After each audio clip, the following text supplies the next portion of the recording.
근데 후보님, 지금 극우 세력들이 선관위를 부정선거의 온상으로 보고 지속적으로 지금 공격을 하고 있어요. 그래서 이런 상황에서 중앙선거관리위원 후보가 되신 거가 굉장히 어깨가 무거우실 것 같아요. 예, 맞습니다. 네, 영상 하나 보시죠. 공수처 선관위 헌법재판소 불법과 허용을 제기하였습니다. 이 모두 대거 무시가 됩니다. 처부수자. 네, 불법을 자행하는 선관위를 처부수자고 얘기하시는 분이 지금 국민의힘 현역 의원이세요. 네, 한숨밖에 좀 안 나오는데요. 중앙선거관리위원 후보자로서 선관위 까부셔야 된다 하는 저 발언에 대해서 어떻게 생각하시나요? 적절하지 않은 발언이라고 생각을 하고 있습니다. 저는 이런 발언들이 결국은 내란 사태를 지속시키는 거라고 보여지거든요. 지금 온 국민들은 내란 상황이 빨리 종식되기를 원하지 않습니까? 저는 그렇게 생각하는데 후보께서는 어떻게 생각하세요? 저도 거기에 동의합니다.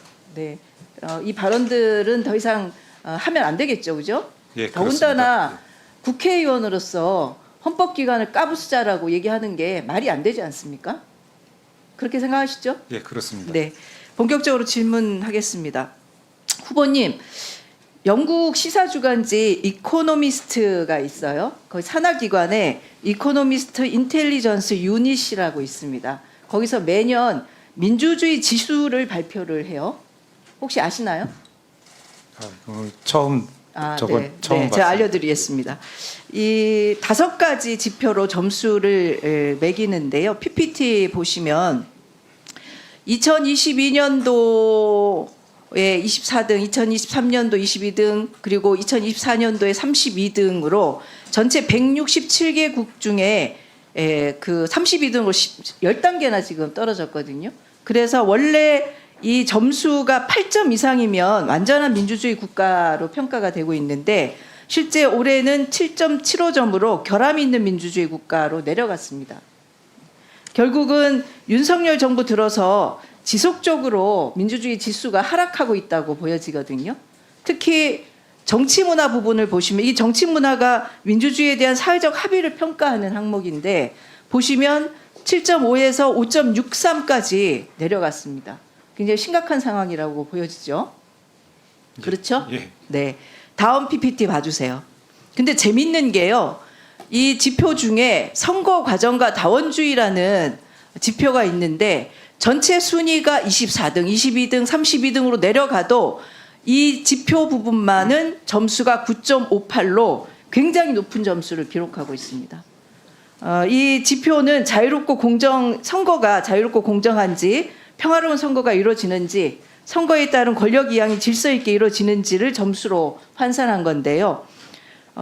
부정선거에 경도돼서 비상계엄도 하고 그리고 선관위에 군대도 보낸 윤석열 정부에서 그 다른 데는 다 민주주의 지수가 내려갔는데 유독 집권기간의 선거에서는 문제가 없다는 이것은 국제사회가 증명해 준 거라고 저는 생각하거든요. 어떻게 생각하십니까? 뭐 수치가 어느 정도 위치에 있는지는 제가 지금 잘 알 수는 8점 없는데 이상이면 굉장히 좋은 그렇습니까? 점수고요. 10점 만점이니까 9.58이면 굉장히 높은 점수죠. 그래서 저렇게 수치가 나왔다면 그 수치가 갖는 의미 그대로 받아들이는 게 맞다고 그런 선거 생각합니다. 과정에 특별한 문제가 예, 없다는 없다고, 것을 예, 그렇습니다. 국제사회가 인정해 예, 준 거죠. 예.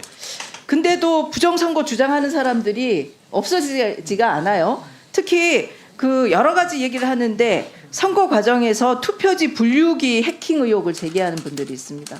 저는 이 제기는 은행에서 사용하는 지폐 개수기 있지 않습니까? 지폐 개수기를 해킹할 수 있다는 말과 똑같다라고 느껴지거든요. 이게 너무 황당하지 않습니까? 저도 그 언론 보도나 그걸 통해서 들은 거로는 그 외부와 연결돼 있지 않기 때문에 네. 단순히 그 계산하는 기계에 그러니까 숫자 계산하는 기계에 불과하다 그렇게 알고 있습니다. 그렇죠. 21대 총선에서 126건의 부정선거 관련 소송이 있었어요. 판결이 어떻게 났는지 아시죠? 아마 인용된 건 하나도 없는 네, 것으로 알고 없습니다. 22대 총선에서도 전산 조작이 있었다고 고발장이 접수됐는데 지난 8월에 경찰에서 무혐의 종결 처리를 했습니다. 예. 선관위 전산 시스템 해킹과 조작의 무방비라는 주장도 예, 허황된 주장이라고 아까 금방 말씀하셨어요. 네, 그렇습니다. 네.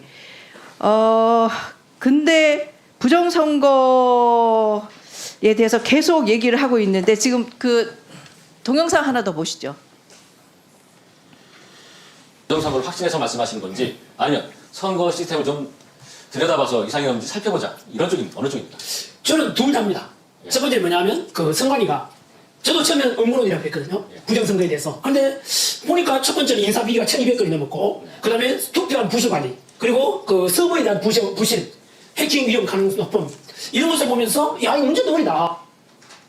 예, 최근에 굉장히 유명세를 갖고 있는 전한길 씨가 부정선거 의혹을 지금 증폭시키고 있는데요. 모 프로그램에 나와서 얘기를 했는데 사회자가 어쨌든 부정선거 문제를 제기하는 이유에 대해서 물어보니까 실제로 증거나 근거를 내놓는 것이 아니고 인사비리가 많다는 식으로 지금 답변을 하고 있어요.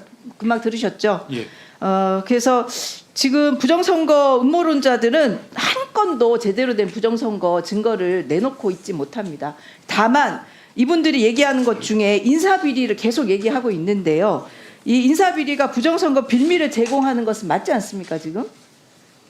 그렇죠? 예, 뭐 그런 네. 그 선관위 인사비리로 청년들에게는 상대적 박탈감과 분노감을 안겨줬고요. 채용 비리가 다시는 일어나지 않도록 하기 위해서 아까 뭐 사무처장도 말씀하시고 여러 말씀을 하셨는데 우리 후보께서 이 부분에 대해서 특단의 조치를 해주셔야 될 것 같은데 어떤 각오를 하실 건지 한 말씀 해주시죠.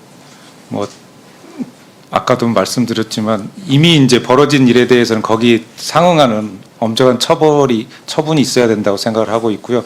앞으로는 절대 그런 일이 없도록 그 조직운영의 어떤 객관성을 확보해야 될 것 같고요.